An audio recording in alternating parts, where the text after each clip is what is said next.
بسم الله والصلاة والسلام على رسول الله. اليوم غادي نقدم لكم درس كيفاش تصايب التعصيبة بحال هادي. كما كتشوف التعصيبة بحال هادي كيفاش تصايبها بالطرسان. طريقة سهلة وبسيطة، ما عليك إلا إحضار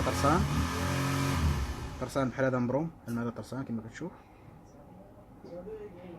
وغادي تعبر المسافة ديال التعصيبة شحال باغي ديال التعصيبة. مثلا أنا عندي هاد القياس هذا، غادي نعبر الطرسان بحال هكا القياس، ما غادي نقطعو ما والو، غادي نشد هنا، غادي نشد بحال هكا، وغادي نبدا نفتل بحال هذا بحال هكا، ندير الفتل بحال هكا بحال هكا. إذا كتفتل هذا بحال هكا والتعصيبة كتعصب بشوية بشوية، سهلة وبسيطة جدا. كتشدها وكتعصب كتبرول بحال هكا. تخيل فيها انت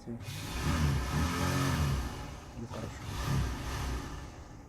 إذا كما كتشوفوا التعصيبة ديالنا هي كتصايب.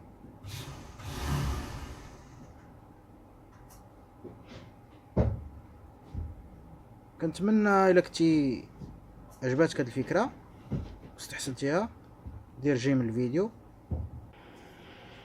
كنتمنى يعجبكم وينال اعجابكم وتحاولوا تدربوا عليه حتى تتعلموا ليه ان شاء الله الرحمن الرحيم. وهذا كترشم الزواقه اللي بغيتي وكتلصقوا عليها. يلا السلام عليكم، ما تنساوش تابوناو في لاشين، تفعلوا زر الجرس باش يوصلكم كل جديد. السلام عليكم ورحمه الله وبركاته.